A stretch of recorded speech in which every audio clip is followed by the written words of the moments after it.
మృత్యు వచ్చినా కూడా మనం ధైర్యంగానే ఉంటాం, సంతోషంగా వెళ్ళిపోతాం. ఎందుకంటే ఎప్పుడైనా వెళ్ళిపోవలసిందే.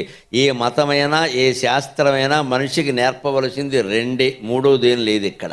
రెండు నేర్పితే చాలు. ఒకటి బతికినంతకాలం ధైర్యంగా బతకడం, రెండోది వెళ్ళిపోయేటప్పుడు సంతోషంగా వెళ్ళిపోవడం. ఈ రెండు నేర్చుకుంటే చాలు, ఇంకేమక్క. బతికినంతకాలం ధైర్యంగా బతకాలి.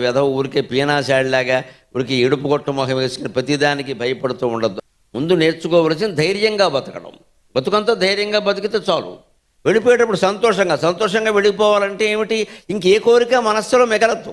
అన్నీ తీరే కానీ ఈ ఒక్క కోరిక తీరలేదు అనేదో ఒకటి మనస్సులో ఉండిపోయింది అనుకో. ఇక్కడ ఆ కోరిక కోసం మళ్ళీ జన్మెత్తాల్సి వస్తుంది. ఇదో పెద్ద కర్మ ఇది. ద్వారసలింగాల్లో 11 చూసాం, ఒక్కటి మిగిలిపోయింది. ఇప్పుడు 11 చూసి ఏం చేసావు నువ్వు? ఇక్కడ 11 చూసినా మన బుద్ధే. అత్తగారి కోళ్ళంటే పడదు, కోళ్ళకి అత్తగారంటే పడదు. ఇప్పుడు తల్లి కూతుళ్ళకు కూడా పడట్లేదు. కలియుగం చాలా ఘోరంగా ఉంది పరిస్థితి. తల్లి కూతుళ్ళకు కూడా అక్క చెల్లెళ్ళకి పడట్లేదు.